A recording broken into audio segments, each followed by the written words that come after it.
Dans cet nouvel épisode, nous vous présentons l'histoire de la médaille militaire. La médaille militaire est une décoration militaire française, instituée le 22 janvier 1852 par Louis-Napoléon Bonaparte destinée aux militaires du rang, aux sous-officiers, et à titre exceptionnel, aux officiers généraux et maréchaux de France. Elle est décernée par le président de la République sur proposition du ministre des Armées, dans les conditions prévues par le Code de la Légion d'honneur, de la médaille militaire et de l'Ordre national du mérite. Il s'agit de la troisième décoration dans l'ordre de préséance après la Légion d'honneur et l'Ordre de la Libération, mais la deuxième pouvant être encore décernée, l'Ordre de la Libération étant forclos. De toutes les décorations militaires françaises, celle-ci représente la plus haute distinction, récompensant en temps de guerre les maréchaux de France et les généraux, déjà Grand Croix de la Légion d'honneur. Dans ce cas, la médaille militaire se porte en avant de la Grand Croix de la Légion d'honneur. Cependant, selon la Grande Chancellerie, aucun texte n'officialise cette disposition. Présentation: elle récompense à la fois les hommes du rang, sous-officiers, officiers mariniers et aspirants et, à titre exceptionnel, les officiers généraux, amiraux et maréchaux de France, Grand Croix de la Légion d'honneur, ayant commandé en chef devant l'ennemi ou qui ont rendu des services exceptionnels à la défense nationale. La médaille militaire est, depuis sa création, la récompense des campagnes du Second Empire à nos jours. Elle réunit sous sa devise « Valeur et discipline » les soldats les plus anonymes et les héros les plus populaires tels Georges Guynemer ou Jean Moulin. Elle compte parmi ses récipiendaires les plus grands chefs militaires contemporains tels que les maréchaux Joffre, Foch, Gallieni, Lyautey, Leclerc, Delattre, Juin, etc. et alliés tels que les généraux Pershing et Montgomery, à titre exceptionnel quelques civils comme le président américain Roosevelt, à titre posthume, et Sir Winston Churchill. Le maréchal Philippe Pétain en a également été récipiendaire. Historique par un coup d'État, dans la nuit du 1er au 2 décembre 1851, Louis-Napoléon, président de la Deuxième République, ouvre la voie à une restauration de l'Empire, l'Assemblée nationale et le Conseil d'État sont dissous, le suffrage universel est rétabli et un plébiscite est annoncé. Les 21 et 22 décembre 1851, le pays apporte son soutien au prince-président. Le 14 janvier 1852, il promulgue une nouvelle constitution lui donnant l'ensemble des pouvoirs pour une durée de 10 ans. 8 jours après, par décret daté du 22 janvier 1852, il institue la médaille militaire. Elle est destinée aux soldats qui ne sont pas officiers et qui désormais ne recevront plus la Légion d'honneur, sauf cas exceptionnels.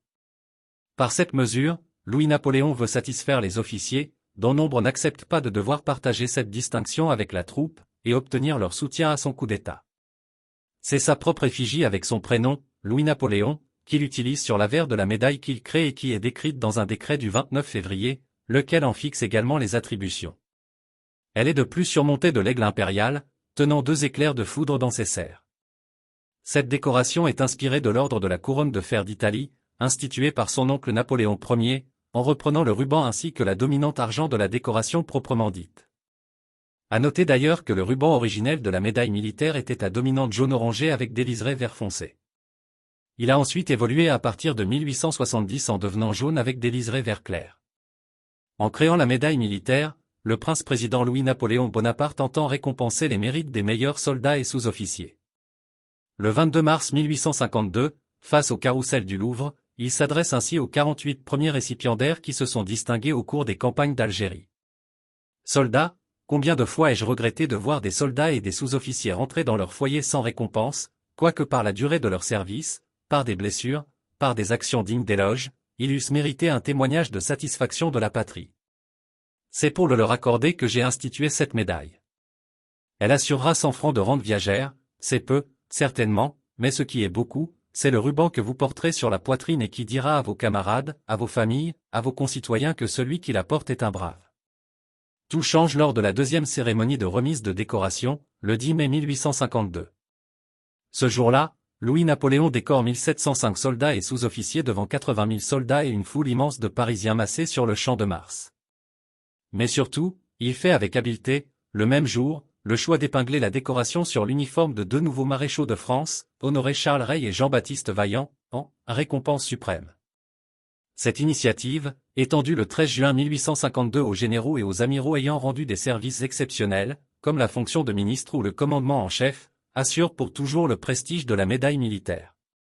Une décision présidentielle du 5 mai 1950, reprise, lors de la réforme de 1962 par l'article R. 140 du Code de la Légion d'honneur et de la médaille militaire stipule, La médaille militaire peut être exceptionnellement concédée par décret pris en Conseil des ministres aux maréchaux de France et aux officiers généraux, Grand Croix de la Légion d'honneur, qui, en temps de guerre, ont exercé un commandement en chef devant l'ennemi ou qui ont rendu des services exceptionnels à la défense nationale. Le 8 novembre 1870 par le gouvernement provisoire de la Troisième République, l'effigie de l'empereur déchu est remplacée par celle d'un profil féminin couronné de lauriers représentant la République, et l'inscription « Louis-Napoléon » par « République française 1870 » entouré de lauriers. L'aigle servant de support est remplacé par un trophée de guerre qui est d'abord biface, composé d'une ancre, marine, de 2 canons croisés, artillerie, et d'une cuirasse, génie, ainsi que d'un sabre, d'une hache et de fusil. Cette composition interarmes sera reprise à l'identique pour l'insigne du brevet de préparation militaire élémentaire, BPME, délivré jusqu'en 1920. Le 27 février 1951, par décret numéro 51 à 298 pris durant la 4e République, il est stipulé que les médailles militaires mises en fabrication après la publication du présent décret, soit le 9 mars 1951, ne comporteront plus l'inscription 1870. En conséquence, la date de 1870 est supprimée et remplacée, selon les fabricants, par un à 3 fleurons à 5 pétales. Il est à noter que la Monnaie de Paris a produit jusqu'à nos jours un modèle avec un seul fleuron. Il est également à noter que le gouvernement de Vichy n'a pas modifié la médaille militaire, comme d'ailleurs la plupart des autres médailles officielles françaises, qui a donc continué à être décernée avec la légende « République française » et la date 1870 de juin 1940 à 1944. Toutefois, des modifications plus légères au cours du temps, essentiellement sur initiative de fabricants privés, ont conduit à recenser au moins 7 types différents de la médaille. Merci d'avoir regardé.